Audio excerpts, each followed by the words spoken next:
It's working well. Oh. Yeah, my Wi-Fi is working. Sometimes not working, sometimes working. So we like hide it somewhere.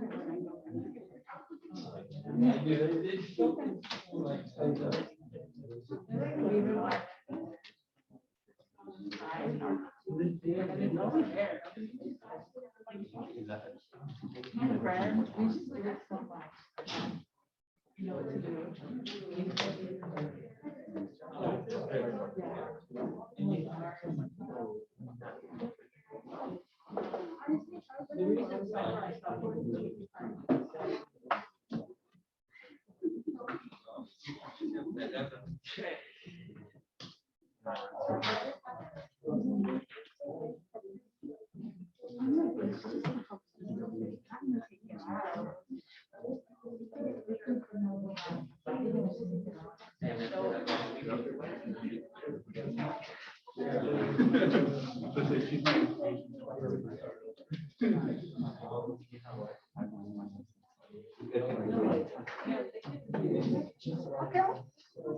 Oh, just what? No, you're much saying the whole thing.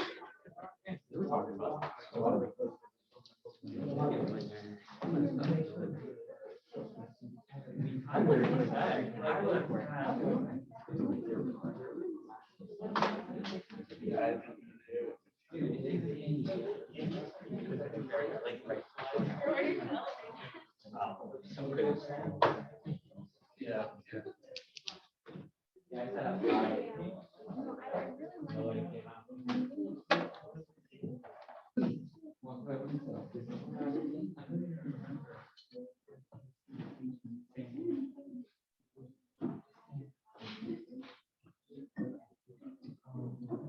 Hands up. Good.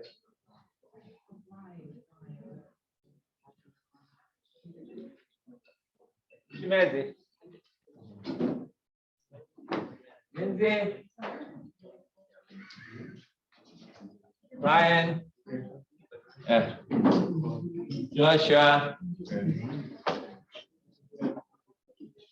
Carla, goodness.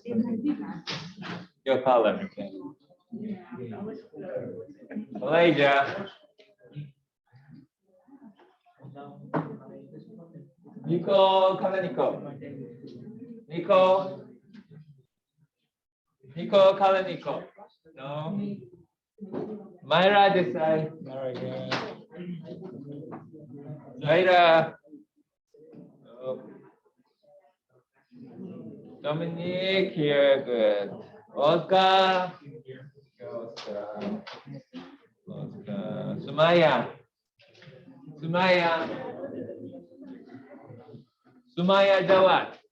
No. Ali Kuchashi here. Erica Martinez. Erica here. Yeah. Miri. Miri. Marissa not here yet. Bishoy. Michael. Bishoy. Not here yet. Uruju. Uruju. Uruju. You're Uruju, right? Jimbo. Chanpui. Hambi. Mario. Xavier, raise. Xavier, raise your hand. David. David. Probably you just right all the way. Okay. Oh my God. Jocelyn. Not today. This time. You didn't like it. Okay. Wesley. Wesley Rosales. Oh, Wesley. You guys are wearing masks. It's hard to memorize. You're Wesley, okay? I have to memorize by your eyes. Marina, you're Marina, okay? In yellow. In yellow, yeah, in yellow here. And Mahima, yeah, she's excused. Olena here. Luzeyan here. Izola. Okay.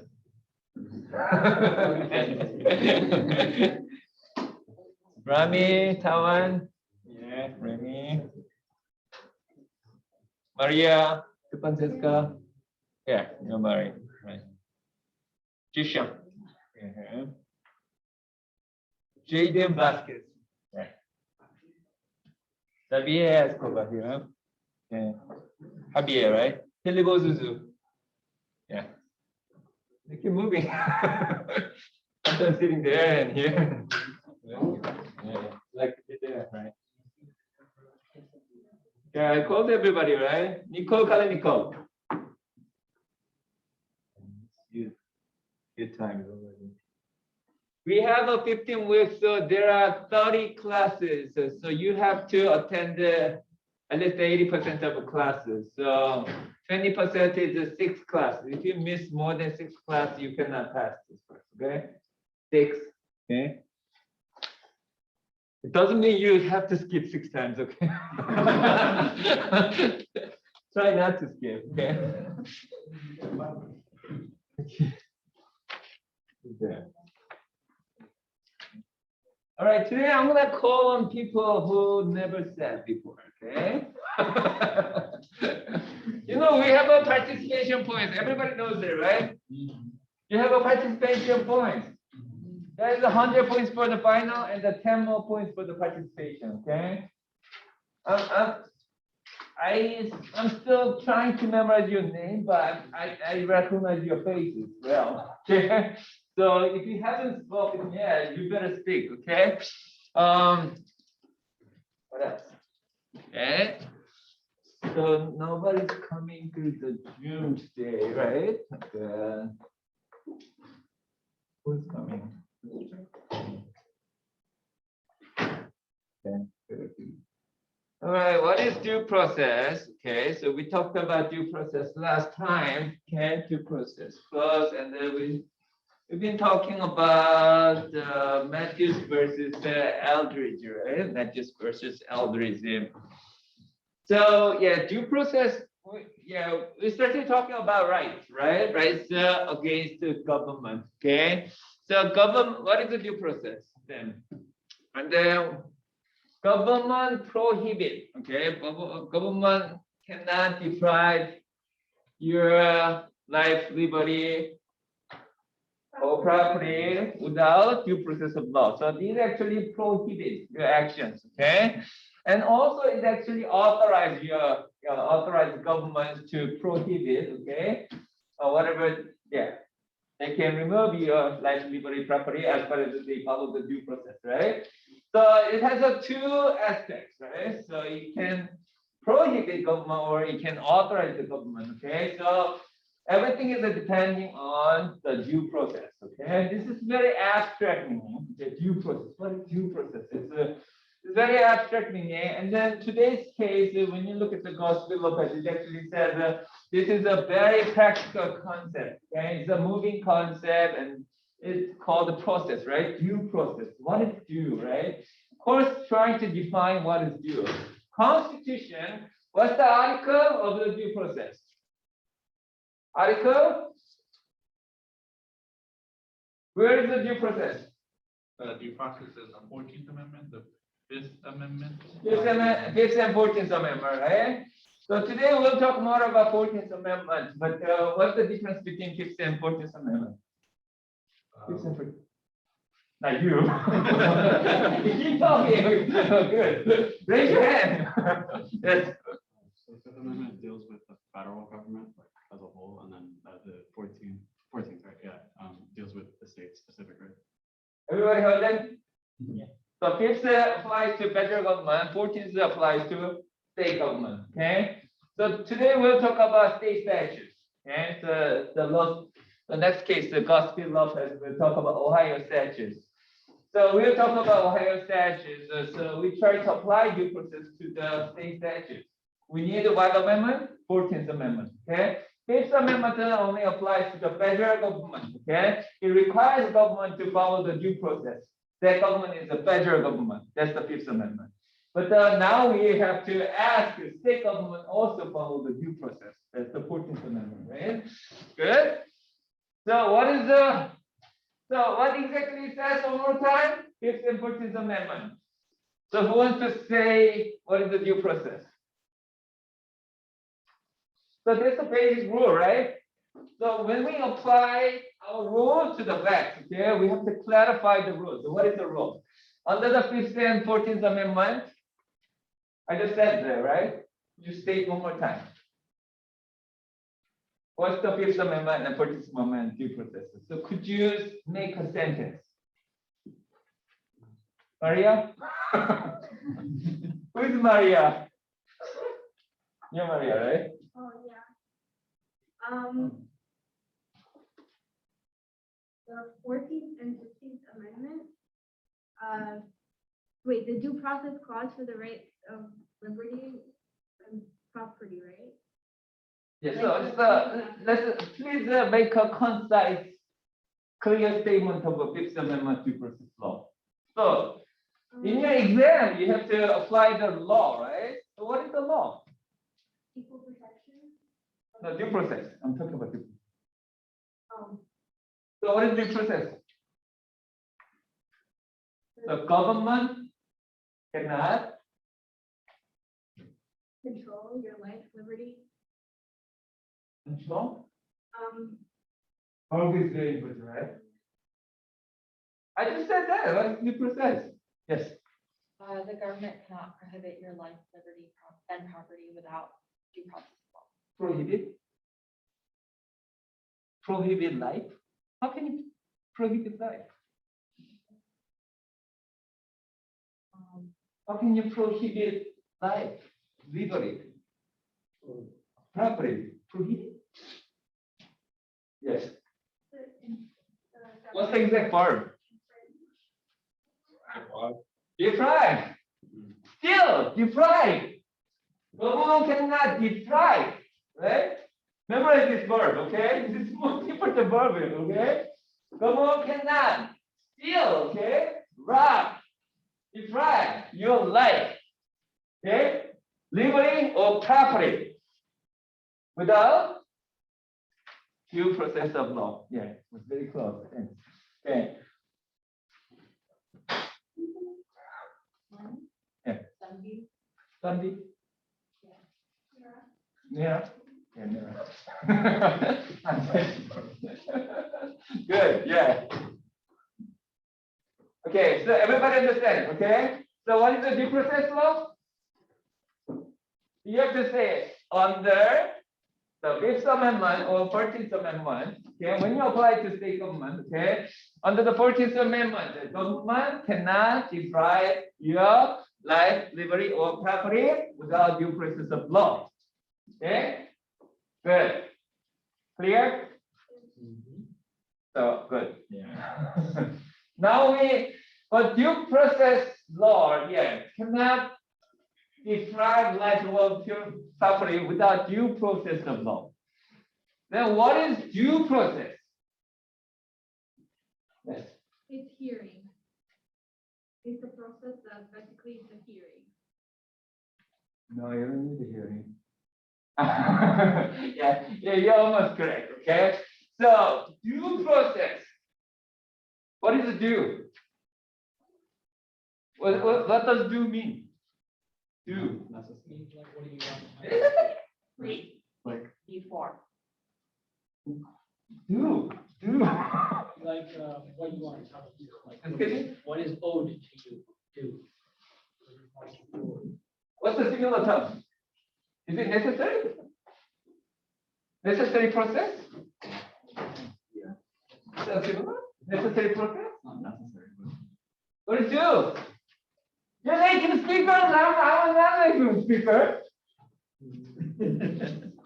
What is do?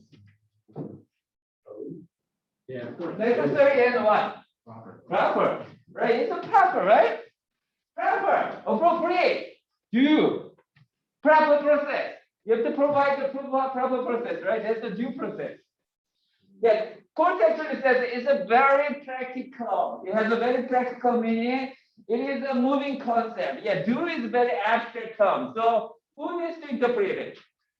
Congress didn't clearly say that in the Fifth Amendment and 14th Amendment, but so somebody has to interpret it. Who has to interpret? Court, okay? So U.S. Supreme Court has interpreted this due process so far. So due means proper, okay? Appropriate, due process. So what is the due? What is the proper process?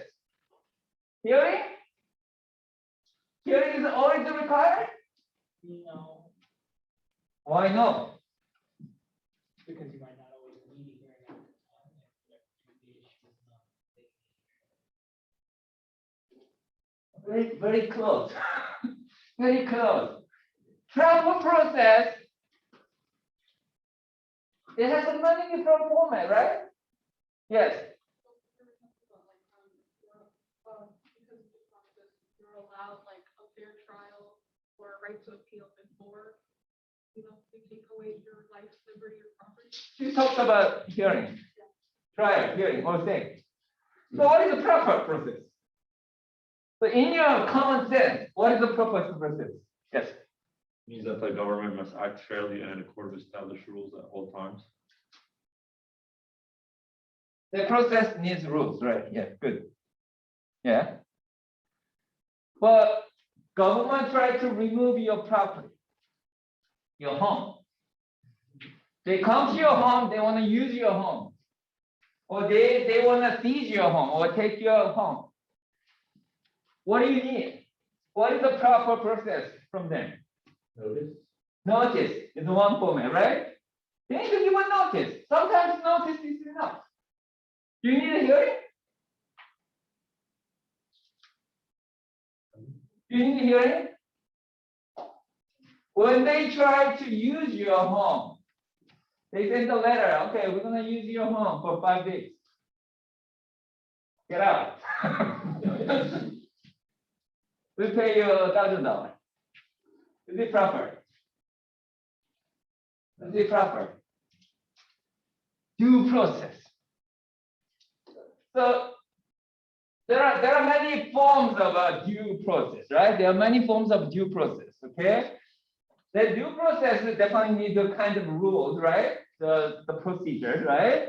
And then that has a format of a notice, right? They can just send a notice. Okay, sometimes it needs a hearing, right? Hearing, right? So hearing has many different formats too. What kind of hearing? Simple hearing, complex hearing, trial-like hearing. There are many hearing, right? So how will you decide which kind of a due process is required for each different type of removal process, okay, deprivation process? Okay, so you have to think about it, right? So basically, under the first bill of offense, what do we say? The stronger interest that you have, okay, the more process you need. Okay, the stronger your interest is, your home is very important for your life. It's the basis of this country, basically.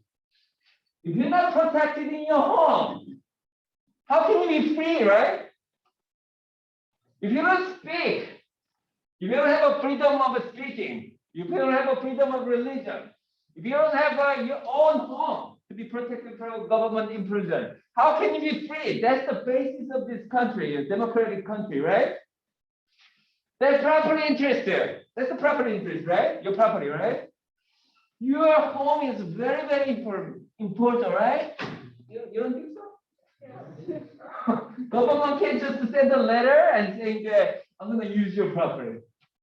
No, this home is very important for your life, your happiness. Okay, so government needs to provide the stronger, okay, better process when they try to remove your home. Okay, the stronger the interest that you have, the more protection they actually have to give, right? Better process they have to provide. Okay, so what do you need when they try to use your home? They can just send a letter.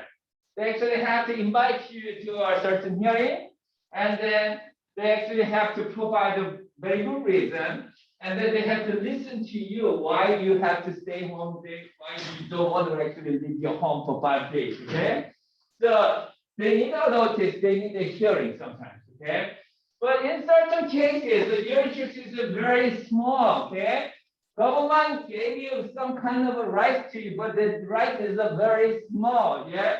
In that case, they don't really need to hold a hearing in the cases, right?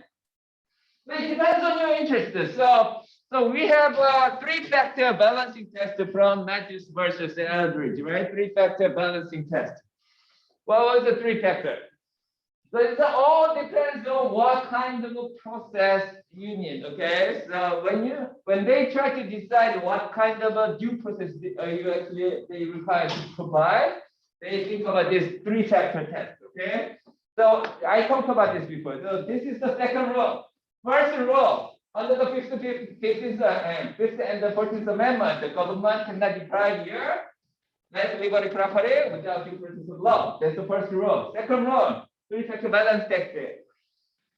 So when they have to decide what kind of a process they have to provide, they have to think about 3 factors. First, what was it? I talked about it last time, right? Private interest that will be affected by official action. Excuse me? Private interest that would be affected by action. Private interest? Yes. What kind of private interest? Like liberty property. So you have to think about what kind of a private interest you actually have. What is it? Like liberty property interest, right?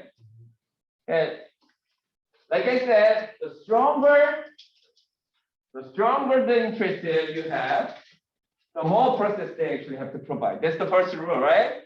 So they have to think about process. Okay? Good? I'm sorry, they have to think about private interest. Okay? Private interest. Okay? So what kind of interest do you have? Okay? Whether you actually have a property interest, whether actually you have a liberty interest, whether you actually have a life interest. Okay, think about it, right? And then what's the second element? Second factor is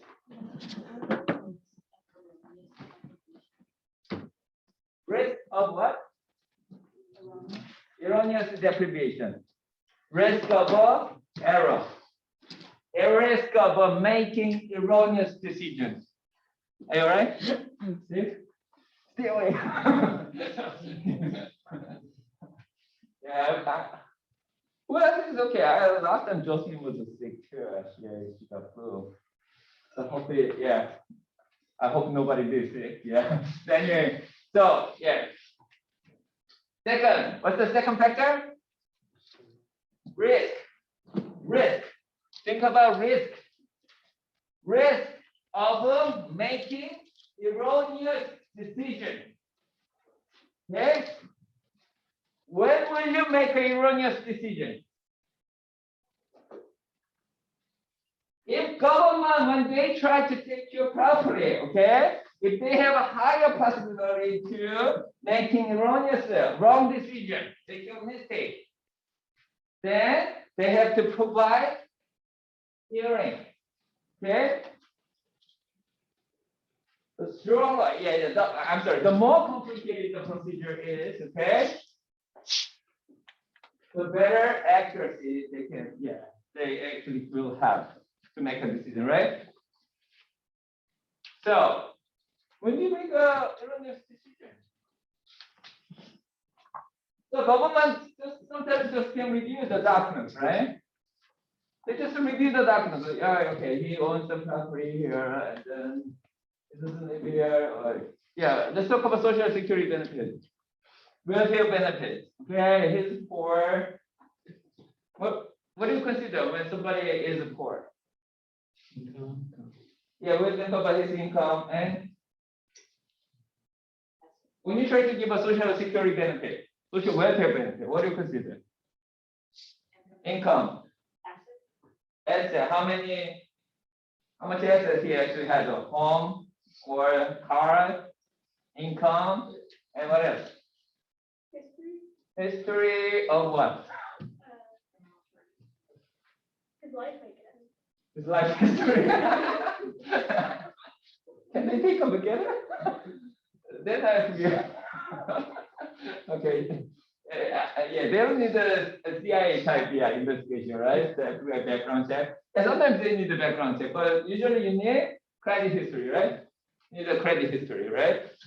So there are so many things they have to consider when they try to determine the poverty level of this person, right? When they decide to give a social welfare benefit, right? So you have to think of many different things, right? You have to think of many different things. These all things are considered as a factual investigation. Okay, factual investigation. When you need a more factual investigation, okay, if there are factual issues that decide by many different factors, then you need a more hearing, okay? You need a more stronger due process, okay? However, from our case here, Matthews versus Elder, we have to decide what? Disability benefit, right? Disability benefit, right? Social welfare benefit and disability benefits are different, right? When do you give a disability benefit? Marina? If it's not a financial burden to the government. It's a third factor, right? So we're talking about second factor, right? So risk of making erroneous decision, okay? So when we try to make a decision relating to somebody's disability benefit, what do you consider? The disability, Yes. Yes. the disability, So how do you decide the disability? they would have to show like proof from a doctor or something to see. Yes, exactly, right? Yeah. So when you try to decide somebody's disability, most reliable information comes from who? Doctor, right? You need the doctor's examination, right? Doctor's examination. What else do you need? What else do you need?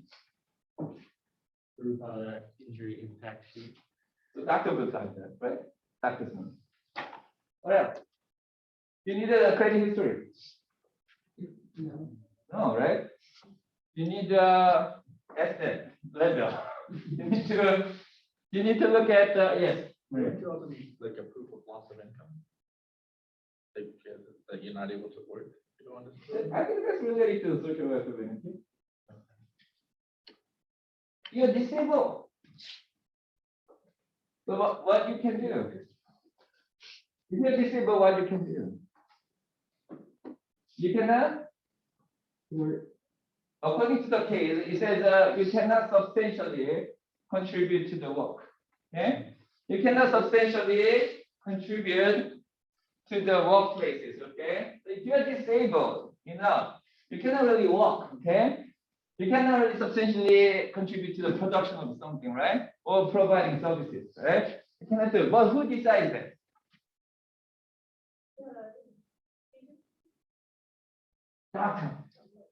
Doctor, right? We just need the doctor's opinion, right? Social Security agency here, and the disability agency, state agency, actually they hire their own doctor too, right? And then we hire our own doctor, and then we actually go to doctor, and then we got a routine checkup from the doctor, and the doctor says, "Oh, you're disabled. You can actually walk." Okay, so you have to take a rest for next to 3 years, okay, until fully recover, right? And then, yeah, doctor provides this kind of opinion. You submit this opinion to the state agency, and state agency also has their own doctors. They review this doctor's opinion, and then they decide whether this person is actually disabled or not. Okay, and then if they decide this person is actually disabled, then actually they start providing benefit, right? So What do you need? You just need the doctor's note here, right? Most important thing is the doctor's note. So can you see the difference between these two? Social welfare benefit decision and this disability benefit decision. So it's different, right? So in this case, first the social welfare benefit, you have to think about so many different things, okay? The income, asset, credit history, all different kinds of things, okay? For the disability benefit, you just need the doctor's note. Which one has a more risk of making erroneous decision? Social welfare benefit, right? Because you have to make a lot of a factual examination, right, to decide whether somebody is actually poor or not, right? Here, you don't really have a high possibility of making erroneous decision because you just need a routine, right? Routine standard checkup from the doctor, right? And then agency will just take a look at it. Their doctor will review this doctor's note too. If they need, what they can do, they actually call the doctor, or they can look at the general, like the database, okay, medical database, and then they can see whether this person is actually, disabled or not, right? Yes. What if it's like an internal disability? Like does the state agency still have to do examinations or not? Can they just go based off the papers? Yeah, they usually, just need to look at, the paper. But what is they need? This person already explained everything. He actually proved by doctor's note. If he needed, he probably took MRI or the X-ray, right? He will provide all those kind of things. Doctor actually make a decision based on all those X-ray, MRI, all different kinds of medical things, right? Then what else do you need, right? So this is the situation. So when you have a higher risk of making erroneous decision, you need a hearing, complicated hearing, right? You can just make a decision based on just the documents, okay? You actually have to call this person. He actually has to attend with the attorney, right? Or he actually has to submit so many different documents in front of this agency for Social Security benefits, right? However, in this case, for the disability benefit, you don't really need to appear, right? What can you do better? For disability decision, you just go to state agency. What do you explain more further? You actually, take off clothes and show everything. Yeah. Agency actually has no idea too. He actually has to rely on the doctor's note too, right? So there's no meaning to hold a hearing to make a disability decision. You just need to submit your documents to the state agency. State agency just review the documents and make a decision. If he needs more evidence, he will request this person to submit more evidence. So then he can submit more evidence after that, right?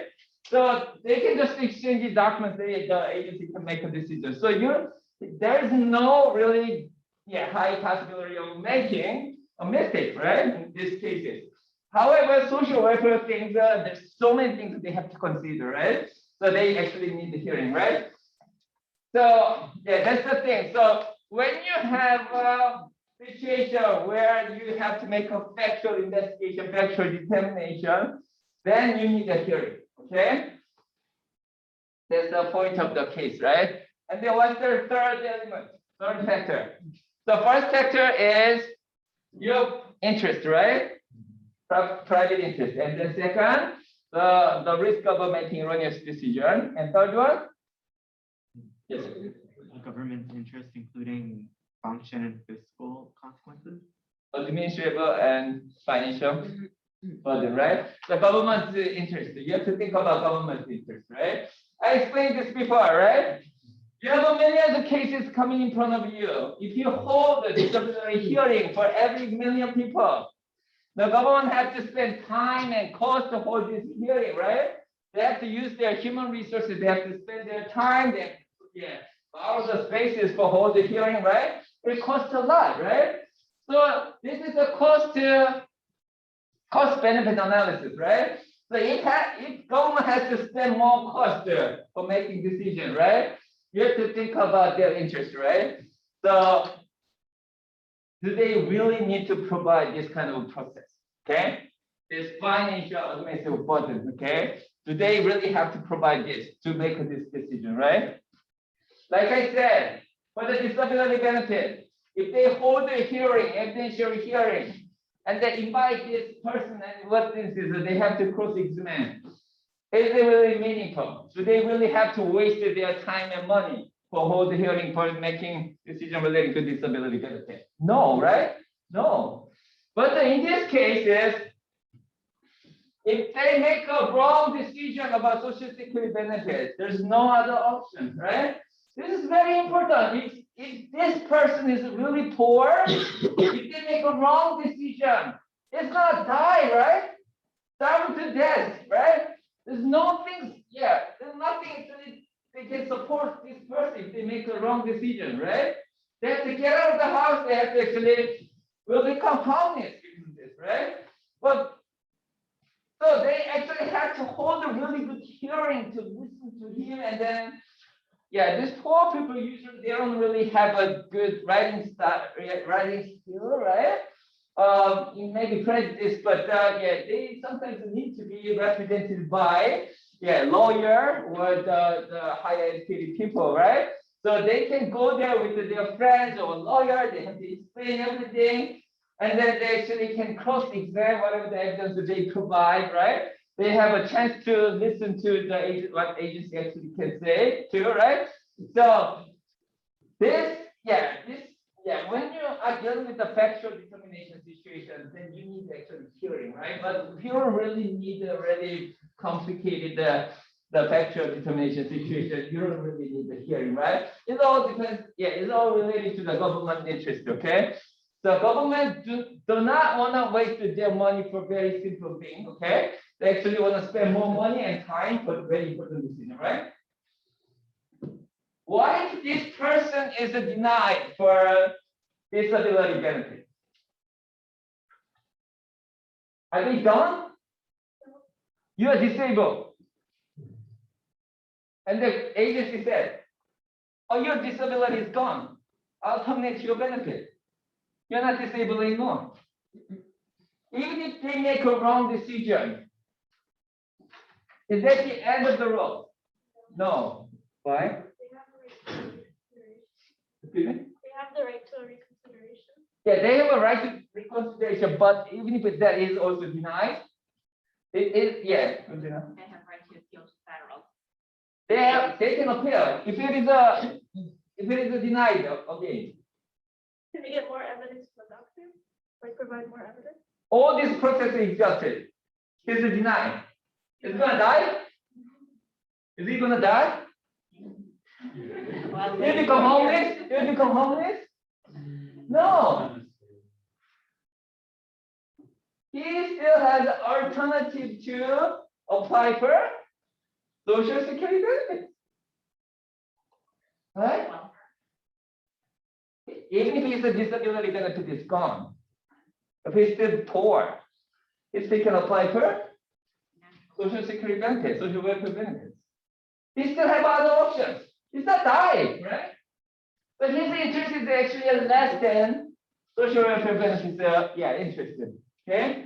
This person, if he's denied, he's not disabled, right? He has no other option. He actually go homeless, right? But this person who terminated for his own disability benefits still has the option to apply for other social security benefits, right? So that's what actually the court considers. Okay. So on the Matthews versus average, the rule is the first rule, due process, right? Second rule is a balancing test, three-factor balance test. First is the private interest, and second is risk of making erroneous decision. Third one is government interest, right? That's the rule. And the facts, we all know the facts, right? I explained everything. So I already applied these rules to the actual facts, right? So the court actually said, okay, that was okay, okay? the state agency, they did the right thing, right? They did the right thing. Okay, so actually, this person, applicant, actually lost the case, right? That's the end of the road, right? Any questions? Yes. Is the three-factor balancing test separate or part of due process? It's a part of the due process, right? Because due process is not clear, it's very abstract. Court actually made the 3 more rules. So they actually added the 3 factors to consider, okay? So yeah, US Constitution, Amendment 5 and 14th Amendment. It actually says justice as a due process, right? You can deprive the people's interest without due process of law. But they didn't explain what is due, right? So that's why we need to look at Matthews versus Eldridge. So when you have this kind of cases, you have to say, under Matthews versus Eldridge, the court actually look at 3 factors to consider what is a due, okay? What is the due process, okay? The first, the private interest. The second, the risk of making erroneous decision. Third one is government interest. So here in this case, okay? In this case is the application, right? Here in this case is this person actually denied of the disability benefit, right? Actually, state agency decided to terminate this disability benefits because, because they took a look at, they considered the doctor's note, they believe that he's not disabled anymore, right? And then court actually applied these 3 balancing tests to the actual case. First, what interest he has. First, the first factor. So what interest, what private interest this person actually has. Right? Liberty or property? Property. Disability benefit. What is it? Property. That's the property interest. It's not life. You don't die. If you lose it, you don't die, right? It's not life. Liberty? You don't live freely without this benefit? No, right? So when the statutes provide some kind of a benefit to you, okay, some kind of entitlement to you, that's the property interest, okay? So you have, when you apply the first factor, you have to say, government provided what interest? Property interest, okay? Entitlement to the what? Entitlement, right? Entitlement, actual benefit, right? Entitlement to the disability benefit. That's the property interest, right? So first factor is satisfied, right? He has a property interest. Not legally and life interest, but at least he has a property interest, right? Is that property interest is strong? Like I said, the stronger the interest, the process, the more process you actually have to provide, right? This disability benefit, this property interest is strong. It is strong. It's not that strong, right? It's kind of strong, but it's not that strong, right? Yeah, less stronger than Social Security welfare benefit, right? Under the Goldberg versus Kelly. Goldberg versus Kelly dealt with the actual Social Security benefit, social welfare benefit. So court actually distinguishes these cases from Goldberg versus Kelly, okay? The plaintiff actually tried to use the Goldberg versus Kelly. Oh yeah, in that case, in all time, this court, this U.S. Supreme Court actually provided the evidentiary hearing to the social welfare beneficiaries. Okay, so we also needed to get this evidentiary hearing. But court said, no. Okay, their interest and your interest is different because their interest is related to the social welfare benefit. Your interest is just the disability benefit, right? These two interests are different. I explained already, right? These two interests are different. So anyway, so court says his disability benefit is less stronger than social welfare benefit. Okay? Even if you lose this benefit, you still can apply for social welfare benefit. You have there are more options for you. Okay. So anyway, that's why they try not to give a evidentiary hearing, right? Simple notice and exchange of letters was important, right? And then let's apply the second factor. Risk of making erroneous decision. Is it high here? I explained already, right? In this case, when they decide the disability benefit, risk of making erroneous decision was low, right? Because like I said, you don't really need to make a factual determination. Yeah, thinking about a lot of the different factors, okay, when making this kind of decision. You just need what? Doctor's note, okay, doctor's opinion, right? So you just need a routine checkup. Go to your doctor. Every year, just check with the doctor, and doctor still believes that this person is disabled. He cannot substantially contribute to the production or service of a certain workplaces. Then he gives opinion. That's enough, right? You provide this opinion to the. Yeah, he's still dizzy, right? He still needs more blood. Okay, he needs more support, right? Whatever your doctor provides, just to provide that letter, okay, to the state agency. State agency has his own doctor, and they review this document. Okay, this person is still disabled. Then they don't terminate this benefit; they just continue the benefit for him, right? That's a simple procedure. There is no risk of making erroneous decision in this process, right? If the state agency needs more evidence, what do? They ask this person to provide more evidence. Okay, you just took the X-ray. We need the MRI. Okay, let's take a look at the MRI too. Okay, yeah, you spend like a $3,000. You have to spend it. Okay, then this person, okay, I'll do it. Okay, you just need to take a MRI and provide it, right? There's no such kind of like a risk, right? Higher risk to make a erroneous decision, right? And then third one. Government interest. So they thought about government financial burden this person actually has to take, and the government actually has to take, right? So this kind of a decision, do they really need to hold the hearing? Do they really have to spend more time, okay, for hearing? Do they have to make a reservation for the courtroom? They hire their lawyers, this person hire their lawyers, and then they actually have to try to do something more. Do they have to waste their administrative and financial resources for making decisions? No, right?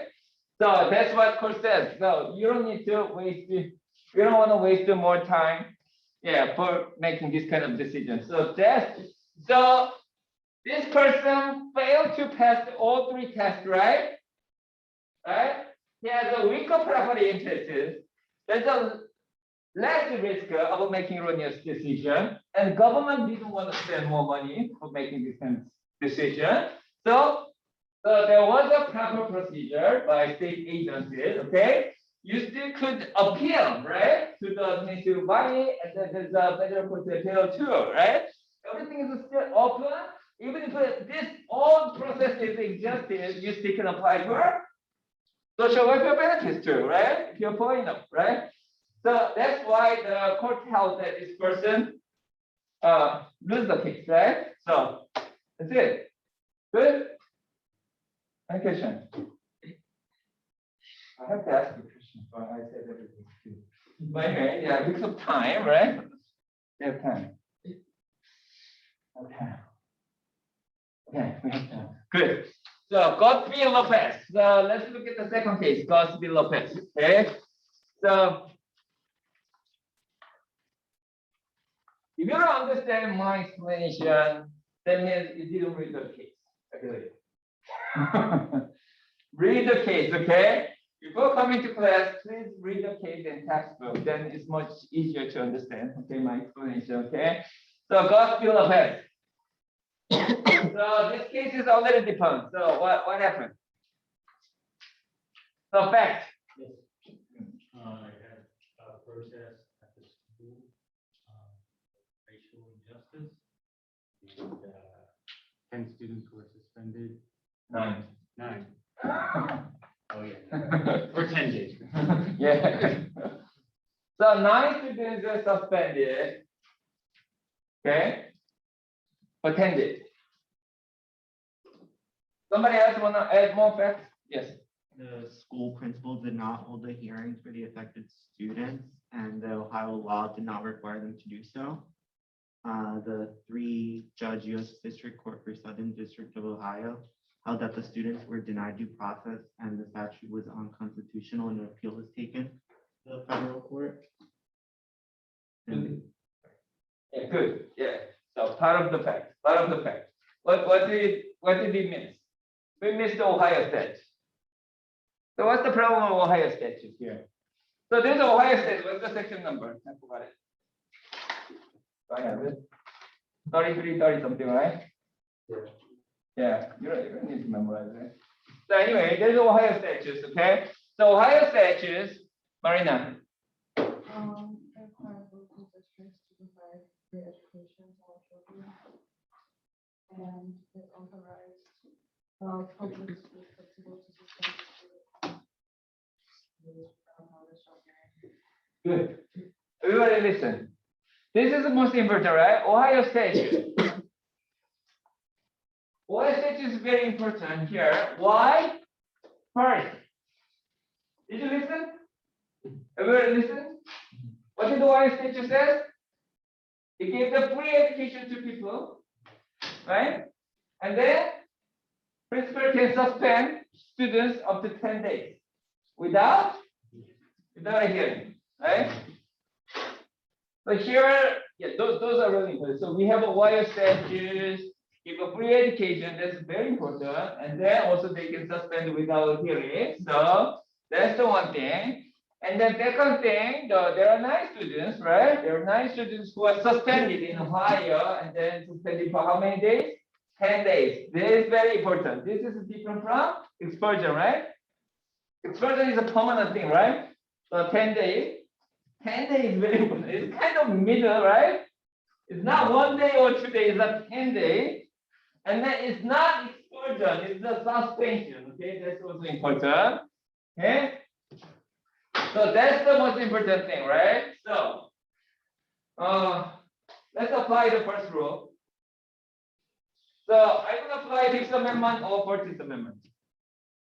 14. 14th, right? Why? The school, they can't go to school anymore. Are we dealing with the federal statute or state statute? State statute, right? We are dealing with the state situation, state government, right? So we have to apply 14th Amendment. If we're dealing with the federal government, Social Security Administration, we apply 5th Amendment, right? But this is a state, okay? State statute. Okay, so we'll apply 14th Amendment. So Bill of Rights, first 10 amendments can apply to you through 14th Amendment if you're dealing with the states. Okay? So first rule, under 14th Amendment, the 14th Amendment, government cannot deprive your life, liberty, property without due process of law. That's the rule, right? That's the basic rule. So did Ohio violate this 14th Amendment? Can you say yes or no here? Yes. We don't know what's due process. Oh, sorry. I really sorry. They cannot decide simply based on 14th Amendment. What do they have to apply? They actually, Gospel Lopez came out 1 year after these cases, but still, I wanted to apply Matthews versus the elders, right? So you have to apply 3-factor balancing test, okay? 3-factor balancing test to decide whether there was a due process, okay?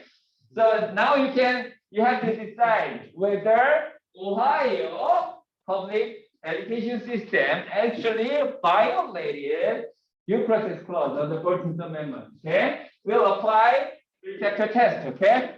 They actually applied the 3-factor test, but they didn't say it because it actually came before 1976, okay? So, but in your case, in your exam, midterm exam actually dealing with this case, right?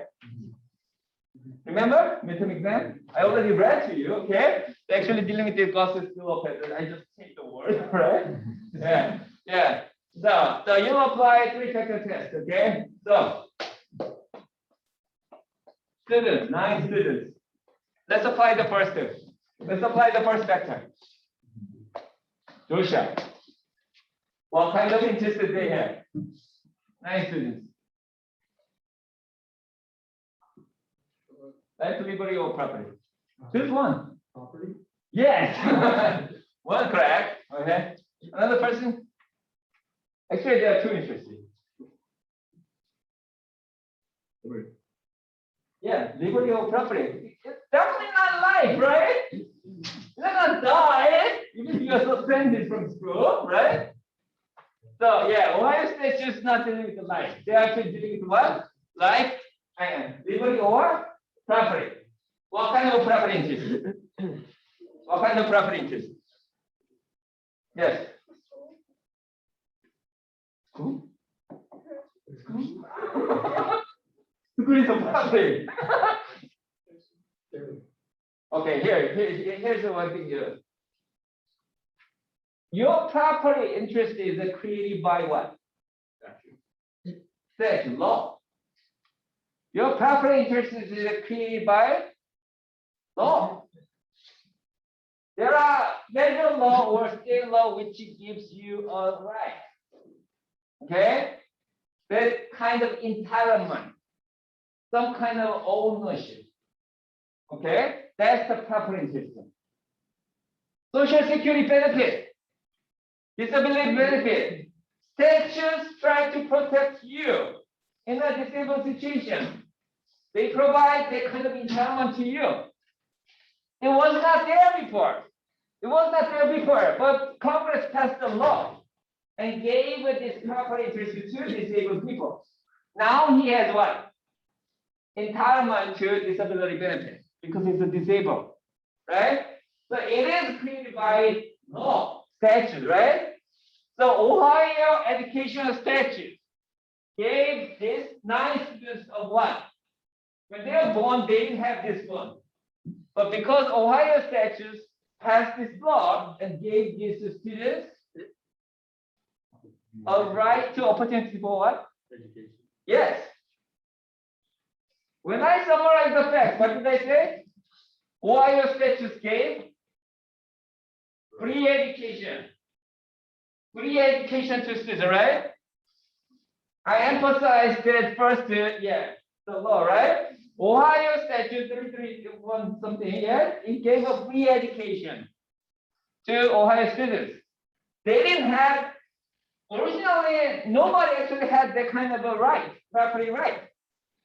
Because Ohio passed these statutes and gave this free education to students, now these students have a property interest there. Entitlement to go to school. How old should you be?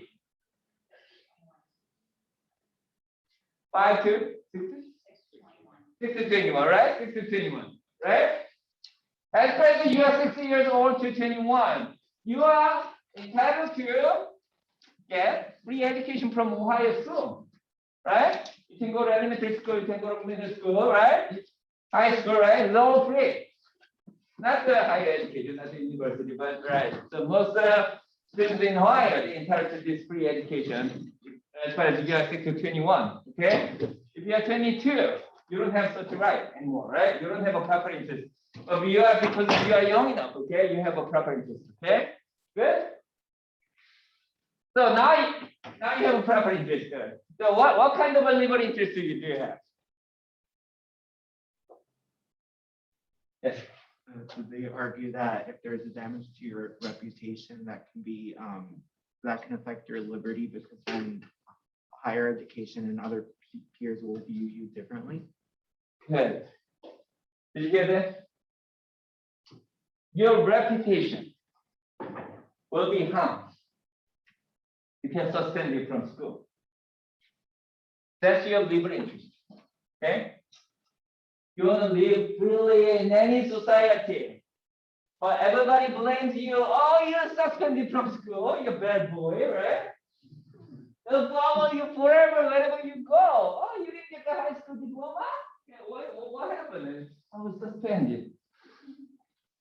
You'll be harmed, right? Your freedom is affected, yeah, in terms of reputation. Right? That's what court says, okay? So you basically have a proper interest, you have a liberal interest. So satisfy first factor, okay? And let's look at the second factor, okay? Erroneous risk of making erroneous decision. Is it there? Yeah. Why, Mario? The court said, yeah, because the way they worded it, they said that the disciplinaries are relying on reports from other people. They didn't witness it themselves. It's often the teacher in the class who's referring the student to be suspended, or the supervisor on the playground, or whatever it is, that's referring them to the principal to be suspended. And since there's that disconnect there, it's just that those facts can be wrong. Yes. Yeah, there's a higher risk of making erroneous decision in this case, right? Because you have to make a factual determination. You don't really submit the doctor's note here, right? There's no routine check about there, okay? You can really satisfy this without a hearing, right? Ohio statute allows principals to suspend the students without a hearing, right? But here, you suspend the students, what happened? The students' reputation, right? And his future development, okay? Can gain through this good education, right? If you're not being educated, if you're not going to be educated, your future life will be messed up, right? Everybody knows that. They don't know, right? The students don't know. The others actually know because they know life, right? But anyway, their future well-being will be affected by this. Once they are suspended, okay, for 10 days, their education will be harmed a lot, okay, and their future career, everything will be messed up. So this kind of a factual determination actually changes his future career, future life. They actually realize that.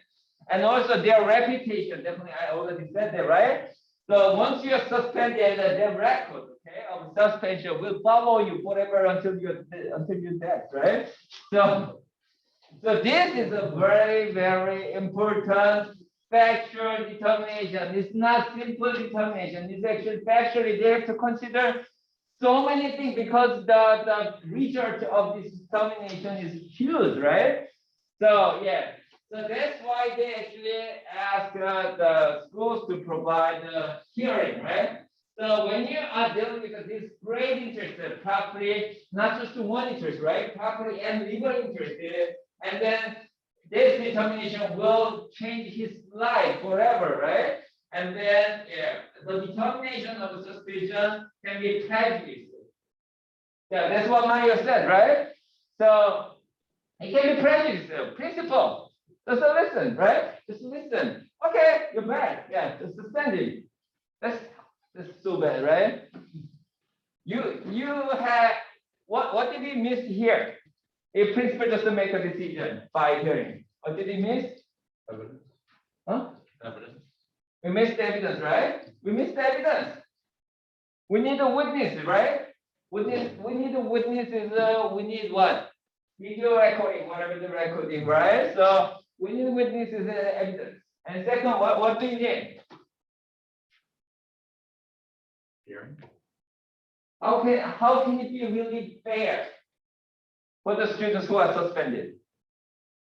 How can it be really fair if you provide these things? Opportunity to explain. Okay? Opportunity to explain. He actually has to advocate his own cause, right? In front of a principal. The most of trial, we call it adversary hearing. Okay, adversary hearing. there is an adversary hearing and non-adversary hearing. Non-adversary hearing just to review the documents and just to make a decision, like a principal did here on the Ohio statute, okay? But adversary hearing always try to listen to the other party's explanation too, okay? So when principal make a decision, he's not just making a decision based on the teacher's opinion, okay? He also call the students to come and listen to whatever his explanation is, okay? So it doesn't need to be look more like a trial, right? Really formal trial. He doesn't really need to bring the attorney or lawyers to represent him, but at least he actually has to give him what? The minimum, okay? Minimum chance to explain whatever the situation is, right? Then the procedure will be a lot fair, right? So what did the court actually say? What do you need to provide? Notice and hearing. What's it? They said at a minimum, you must provide notice and an opportunity for notice. Notice and opportunity for hearing. Yeah, notice and opportunity for hearing, and then the notice and opportunity for hearing is a kind of a the minimum requirement, okay? Minimum requirement, okay? It's actually Latin, okay? The minimum, D-E-M-I-N-I-S, okay? So you can just remove it, okay? You can just make a decision without providing anything, right? You actually have to provide minimum, at least the minimum procedures to provide a fundamentally fair procedure to these students, okay? It's not fair procedure. What is it? Fundamentally, okay? Fundamentally fair procedure. What's the fundamental? Notice. You have to know that, right? You have to figure out what is happening, right? You need a notice, and plus you need a hearing where you can explain. Okay, you have opportunity to present your own evidence, your explanation. Okay, so that's the minimum thing. Okay, so coach actually, yeah, because the interest is very strong here. Okay, and then the risk of making erroneous decision is very high here, right? And then third one, what's the third factor? Government interest. What's the government interest here? Principal's interest. Let's think about principal's interest. What's the government interest? Keep the school like in order, keep order. Trying to provide no hearing. If you provide hearing to students, what kind of financial and administrative burden government will have? Will it be expensive? Will it be expensive? All the hearing? Well, we said that it wouldn't be difficult for them to explain. Like, wouldn't be like a proper hearing. What do you want to consider whether this is a very administrative burden or financial burden to principal to all this kind of hearing? What do you want to consider? Hours worked. Hours. How many hours do you need to listen to this student? Maybe an hour. Hour, right? Hour. Is hour expensive for the principal? Why is that expensive? Why is that expensive? Principal is paid like $1,000 per hour. He's an expensive person. Lawyers charging you $500 per hour. Principal will charge you $1,000 per hour. Is it cheap? It's a salary, right? But even if it's a salary, he actually paid for holding such kind of hearing, right? Is it expensive or not expensive? Think about it. Okay, state agency, when they deciding social security disability benefit, this person's salary is will be maybe $20 per hour. That's it, right? Is it expensive or not expensive? $40, okay, yes, $40, okay. What's the minimum age? So anyway, so if you charge $40 per hour when you decide the social security disability benefit, And the principal, we have to pay $1,000 to make this 1 hour decision. Which is more expensive?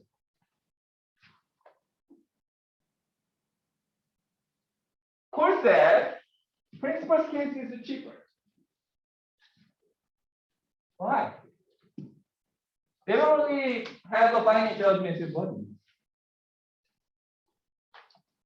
We don't decide by his salary, right? We don't decide by his salary. How many cases coming to you every year for social disability benefits? Millions. How many suspensions actually happen in Ohio? Maximum 9 for last year, right? In this case, there are 9. How many schools there? There are many schools, right? There's 9 cases in entire Ohio. But actually, there's more than that, right? There are about 40 something, right? So they're like, yeah, only 9 students actually raise a class action, but there are actually like 40 cases out there. Okay, but there are like more than 40 schools. So there's a 1 suspension or 2 suspension case every year for the school principal, right? Because there are many schools. So principals spend 1 hour every year for just handling 1 case. Is it expensive? No, not at all, right? If principals are super busy, he actually has to handle this kind of cases like 1,000 times per year. It'll be very expensive, right? Well, however, he doesn't really need to spend that much time and money to make such kind of decision. Just the 1 case per year coming to him and just to spend 1 hour to listen to his explanation. It won't take even 1 hour, right? Sometimes he can call his parents to, bring his parents to the case. And then they hold it like a 30-minute or 1 hour then situation. And then they listen to everybody, witnesses, the teachers, okay, friends, and his parents, and then just 1 hour is enough, right?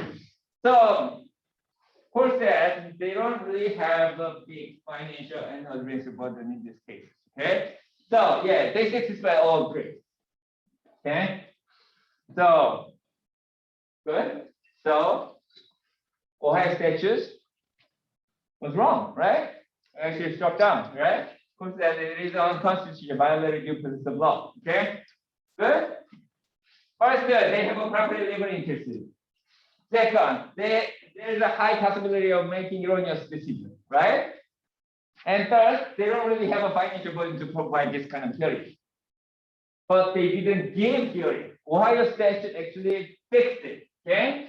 So any student who is subject to suspension for 10 days will not have any hearing in this case. So Ohio statute is unconstitutional. Violated the 14th Amendment due process clause. Okay, that's the conclusion. Good. Good. What didn't I consider here? Let's talk about everything. What other issues there? They talked about the exceptions. So they talked about for students who are posing a threat. So it says only students who pose a continuous threat to person's property or potential disruption to the academic process may be immediately moved, but notice and hearing must follow as soon as practicable. Yeah, then that's okay, right? If Ohio statute said that if the student poses very great danger, okay, to the school property or people's life, okay, and then he is actually disrupting, right, immediately the academic process, okay? In that case, they can kick the student out of the school right away, and then as far as they can provide the notice and hearing after the accident, that would be fine too, okay? So that's what court said. And what else? What's the difference between suspension for 10 days and expulsion? Yes. Suspension. Just take that in school. So which is more serious? Expulsion, right? So, court said that for expulsion cases, you need to provide the more stronger hearing. Here we talked about very de minimis, the minimum hearing for the suspended students, okay? As far as they can explain their situation, provide their own evidence or bring their parents, that's fine, okay? But if this is expulsion cases, the interest is more harmed, okay? Expulsion is has more serious future results for these students, okay? In that case, you need more stronger, better protection, better hearing, evidential hearing to the students, okay? So in that case, what do you expect? They can bring their own lawyer. School has their own lawyer, okay? They provide their evidence, and then they can cross-examine, attack the credibility of each witnesses and evidence, okay? So court-like hearing may be required for expulsion cases, but this is a 10-day suspension, so somewhere in the middle, right? So as far as they can provide a simple hearing and then listen to, okay, whatever the explanation students provide that is in, okay? So that's it. So is it time? Okay, so almost done. So, okay, Nicole Kalanikov just entered the waiting room. I'm sorry, Nicole. Nicole, you should send me an email first. I'm sorry. Yeah, if you want to join the class through Zoom, you should be on time. I checked it like the second 2 times when you try to come in. But anyway, so yeah, you're not there. Anyway, so here's the module. So when you go to module and on week 5, you see midterm sample exam. Okay, if you haven't seen it so far, it's here. There's a grading rubric too. Okay. So read this. Okay, read this. Did I share this one? By the way, so read this exam. This exam basically made based on this case's Gospel Lopez. Okay. So I just provide a kind of a model answer to you. So try to write in your own words. Writing is different from just listening, okay? So go home today, okay? Don't wait until the Thanksgiving, okay? That's next month. So you're gonna forget everything, okay? At the moment, okay? Go home today during the weekend. Try to solve this question, okay? Based on Gospel Lopez, we just learned, okay? And then write it down, okay? Try to write it down in your own words in a concise manner, and then read the rubric too. There's a grading rubric too, okay? And then you can give it to me as early as possible by next week, okay? So if you give me the answer next week, I'll provide the feedback earlier, okay? Or you can wait until the end of Thanksgiving, okay? So yeah, there's no time. If you need the feedback, try to solve this by as soon as possible. Good. Have a good weekend. Who came late?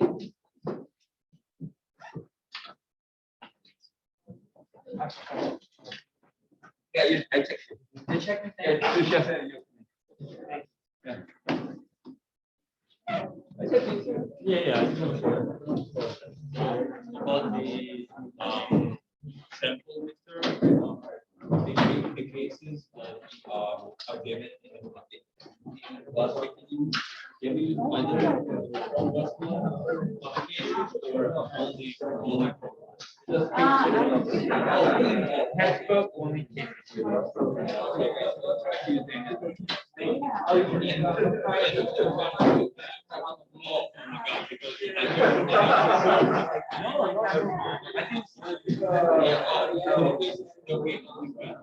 Yeah, so you have to read all the cases.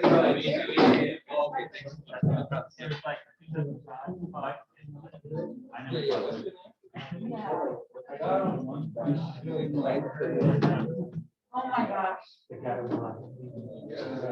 You missed the last class too, right? You skipped like 2 classes. Only 6 classes. No, like I just didn't. But don't you know? Yeah. I wasn't even like practicing homework.